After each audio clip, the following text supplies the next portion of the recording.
Hi, Geneva. Hi, Mummy. Geneva, what is phonics? Phonics is a learning letter sounds to help us read.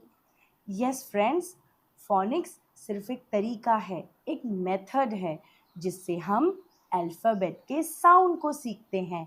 जैसे alphabet सी का sound है ख ख, और जब हम इससे स्पेलिंग बनाते हैं या कोई वर्ड बनाते हैं तो हम इस साउंड का इस्तेमाल करते हैं ख ए ट, कैट।